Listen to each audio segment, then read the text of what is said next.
Here are 6 things you need to know about before backing Masters of the Universe Class of Eternia.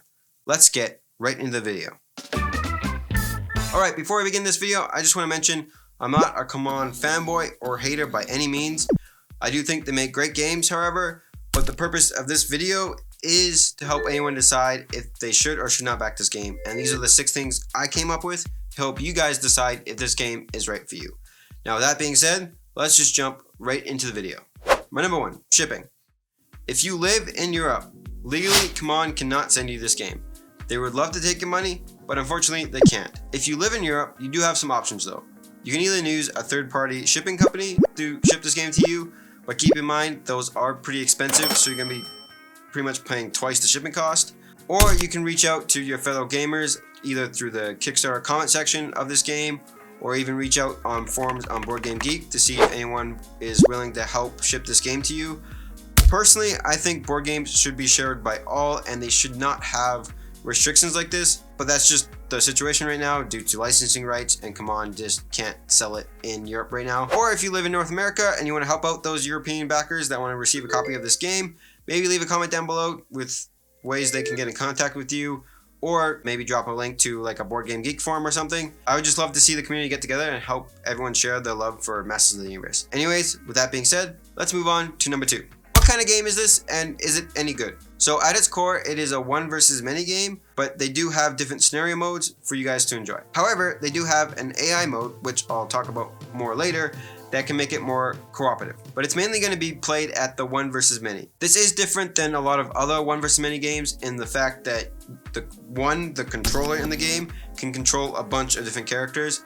I think this is based on player count, and same with the heroes. They can either play as multiple heroes, again based on player count, or each player can play as their own character, which makes the game fairly balanced. They also have a free-for-all mode, so you can mix and match teams if you want, so the controller can actually have a good and bad guy team, and the many can just be the characters that they want, and each team just kind of has their own objectives that they have to complete in order to win this game. Also, when you get knocked out in this game, because the characters do have health points, and one of the ways to win the game is to knock out your opponent so many times, it's not a player elimination game. You are just temporarily knocked out, and then you can respawn on the board and join back in on the epic battle. So, like I mentioned, they do have an AI mode, which brings me to my number 3. So, if you play AI mode, you do not use the controller's skill cards, nor their strategy deck.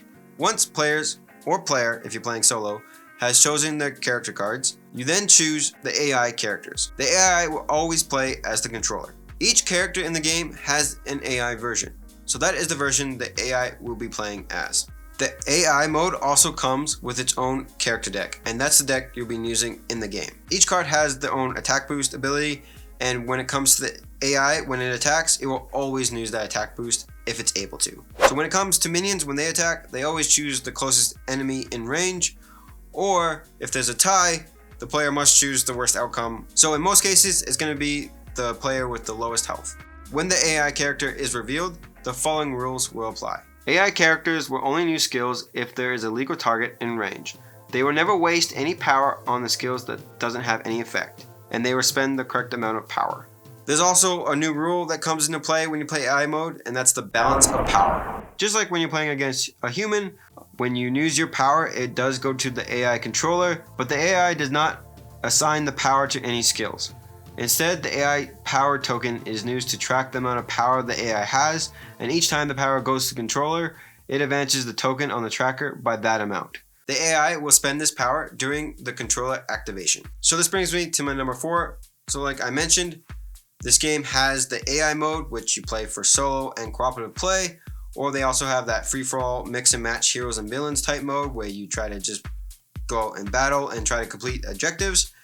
But they also have a story-driven mode. Now, in the story-driven mode, this mode is more specific to the characters that the controller has to use.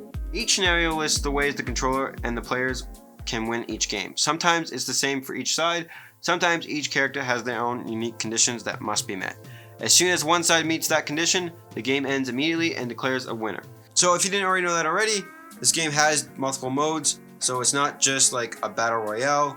There is a little bit of more story element to the game, which sounds like a lot of fun. Number 5, there's going to be more pledge levels coming. So typically with CMON, there's going to be more stretch goals, more expansions, So that just means there's going to be another all-in pledge. So if you thought the price was high already, just wait until the end of the campaign where they're probably going to release more goodies. It's come on. They have a bunch of stuff for this campaign already planned out and more to come. They just recently announced the She-Ra The Great Rebellion expansion, which looks great. Personally, in my opinion, that's just more of what you get in the base game, which looks awesome. If you're into that, that's definitely something you should consider backing. It's more characters, more scenarios, just more goodies all around. If you're a huge Masters of the Universe fan, that's expansion that you probably want to pick up.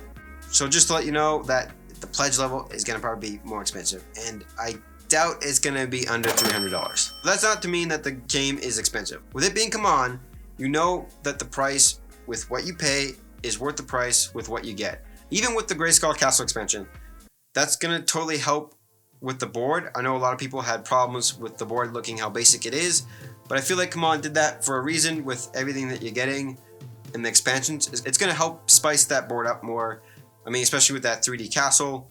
I definitely think if you're backing this game, pick that up. It's going to be worth the price. I do believe it's also a Kickstarter exclusive, because even if you don't end up liking this game, if you end up selling it, you're going to get your money back just based on that castle. That's more of a toy than anything else. Alright, my number 6 is the miniatures. So again, Come On's known for the miniatures. I do think the miniatures are great. They're very highly detailed. They just recently posted a week in review video where they go through all the miniatures that they have released on the campaign and what's going to be in the core box. So you get more of a close-up of what the printed minis are going to look like, and they're really well detailed. I know a lot of people have problem with miniatures in games. If you get like a bunch of characters on the board, you get this big sea of gray. I don't think that's going to be a problem in this game, especially if you don't plan on painting this game with all the characters and how unique the poses are. You're going to be able to tell what character is yours. So the game's already reached over $1 million, which is great to see all the Masters of the Universe fans coming together to get this game. My personal opinions overall, I do think this is going to be a great game. I do think it's going to be worth the price. Shipping can be high depending on what countries you live in, but overall, I do think it's going to be a good game. I do think it's going to be a good back. I do think you're going to get your money back if you don't like this game and you plan on reselling it. There are tons of Masters of the Universe fans out there that would love to get a copy of this game, but maybe can't afford it right now. I know personally for me, I cannot afford this game. I love it. I love the Kickstarter expansions. I love what Come On's doing with this. I like how Come On did this one versus many type game and made it more different than other one versus many games. So if you're a fan of one versus many, then this is definitely the game for you. It looks like it's going to be a bunch of fun. So I hope you guys found this video helpful, and if you did, give this video a like, and let me know down in the comment section if you're backing this game or not backing this game. I would love to hear your guys' thoughts. Or maybe it got you more confused. If that's the case, I apologize, and I'll catch you guys in the next video. Take care.